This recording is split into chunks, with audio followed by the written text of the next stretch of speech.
Hello, this is Rabbi Beharana Gutierrez, and today we're going to continue with our series on Crypto-Jews and Crypto-Judaism, but I'd like to focus in on the history of the Jews of the Iberian Peninsula by discussing 4 periods of Jewish history. The first era is the Roman era, and the earliest archaeological evidence that we have for the existence of Jews in the Iberian Peninsula is from the 3rd and 4th centuries. Grave markers have been found which indicate that Jews lived in the area at this time. Now, it's quite logical that Jews would have lived there before, and many people have suggested that with the destruction of the temple in Jerusalem in 70 CE, that thousands, if not hundreds of thousands of Jewish slaves would have been sent throughout the Roman Empire at the time. The difficulty is that we simply don't have archaeological or textual evidence to substantiate that, although it does seem that it would be logical and likely.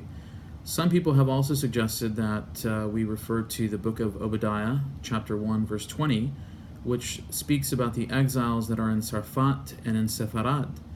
The problem with this text is that although it's mentioned in the medieval period by various Jewish sources as referencing Sepharad, the land of the Iberian Peninsula, the context of that in the biblical period was the aftermath of the Babylonian captivity.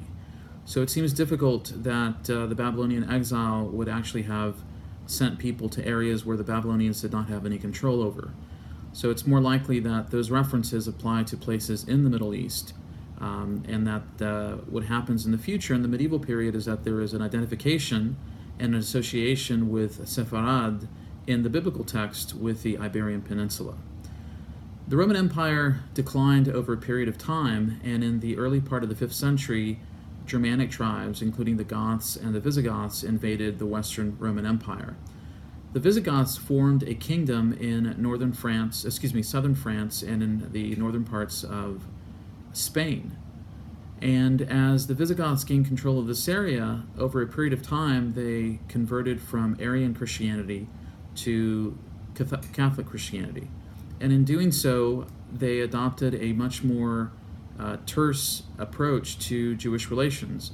They began a series of persecutions against the Jewish community, restricted their involvement in various areas of life, and this culminated in the year 613 under the reign of King Sisput, who ordered the expulsion of all the Jews of Spain under his control, or their conversion. And according to various sources, it appears that approximately 90,000 Jews converted to Christianity.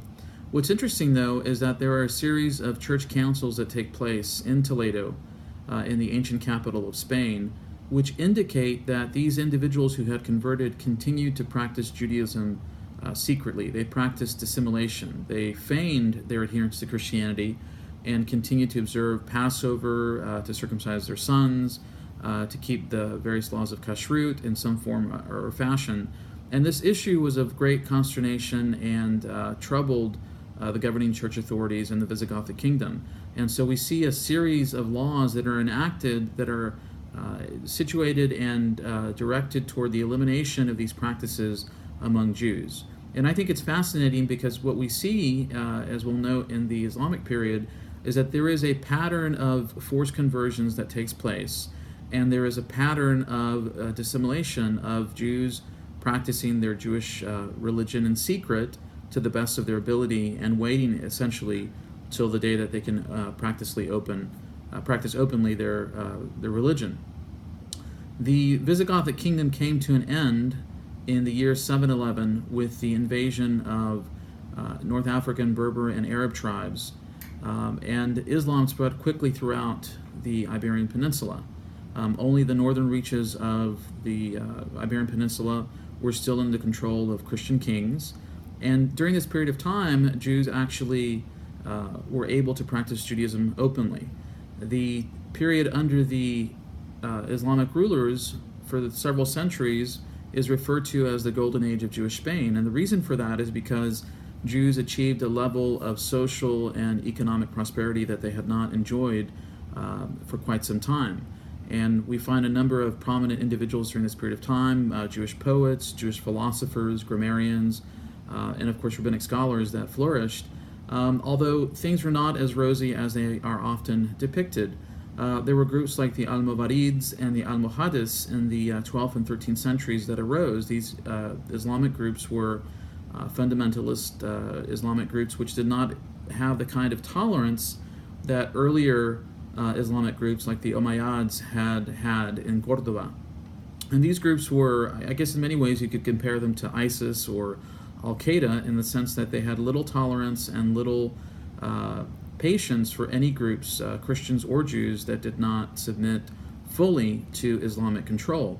And so what we find under the Almohades in particular, and this is at a time in which the great Rabbi Maimonides or Moshe ben Maimon, the Rambam, and his family flee Cordoba because of persecution, because there are forced conversions that are taking place in North Africa and in Spain. And his family flees, and many Jews come to the pressure and converted to Islam.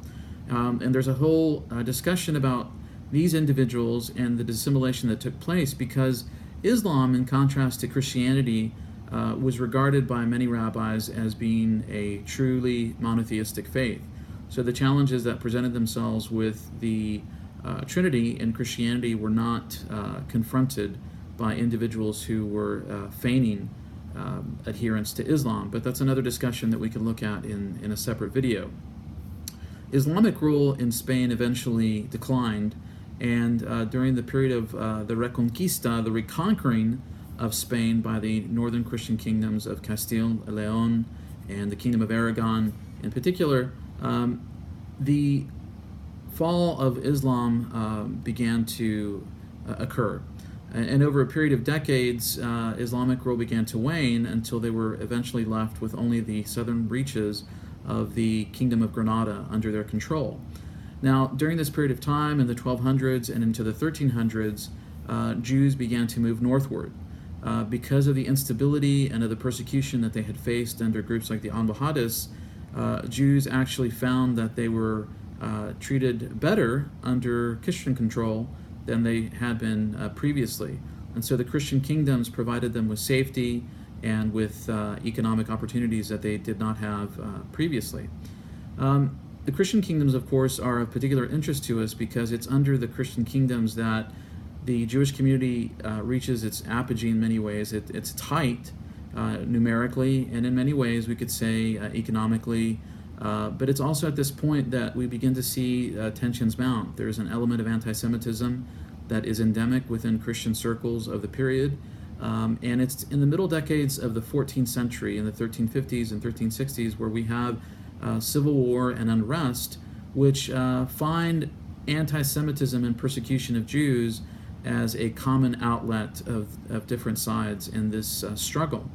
And ultimately, in the 1370s, with the rise of an individual by the name of Ferrat Martinez, we find a series of anti-Semitic sermons and actions taken, which basically lead us to the road of 1391, where we see the great pogroms, the great attacks, which led to the creation of the Converso class. So very briefly, we've looked at the Roman era, we've looked at the Visigothic era, we've looked at the Islamic era, and then of course we brought ourselves to the Christian point of the 1400s, or the late 1300s and into the 1400s. But what's interesting to me is that conversion to Catholicism or to Islam was something that had been part of the Jewish experience. Jews had apparently learned to dissimulate and to feign adherence to another religion for the sake of survival. And I think that in many ways, scholars who study this subject don't take that sufficiently into consideration when they look at the thousands of Jews that converted to Christianity in 1391 and in subsequent years. I think many of them had sort of a historical memory that dissimulation was an option. And in Islam, there's something called taqiyya, which is dissimulation. It basically allows the individual to feign adherence to another religion for their personal protection as well as the protection of their property.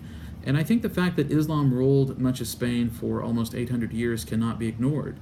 The fact of the matter is that Jews were influenced by Christianity and Judaism, and it's something that's important to take into consideration. I hope you'll see us in the next video, where we'll continue to expand on these subjects.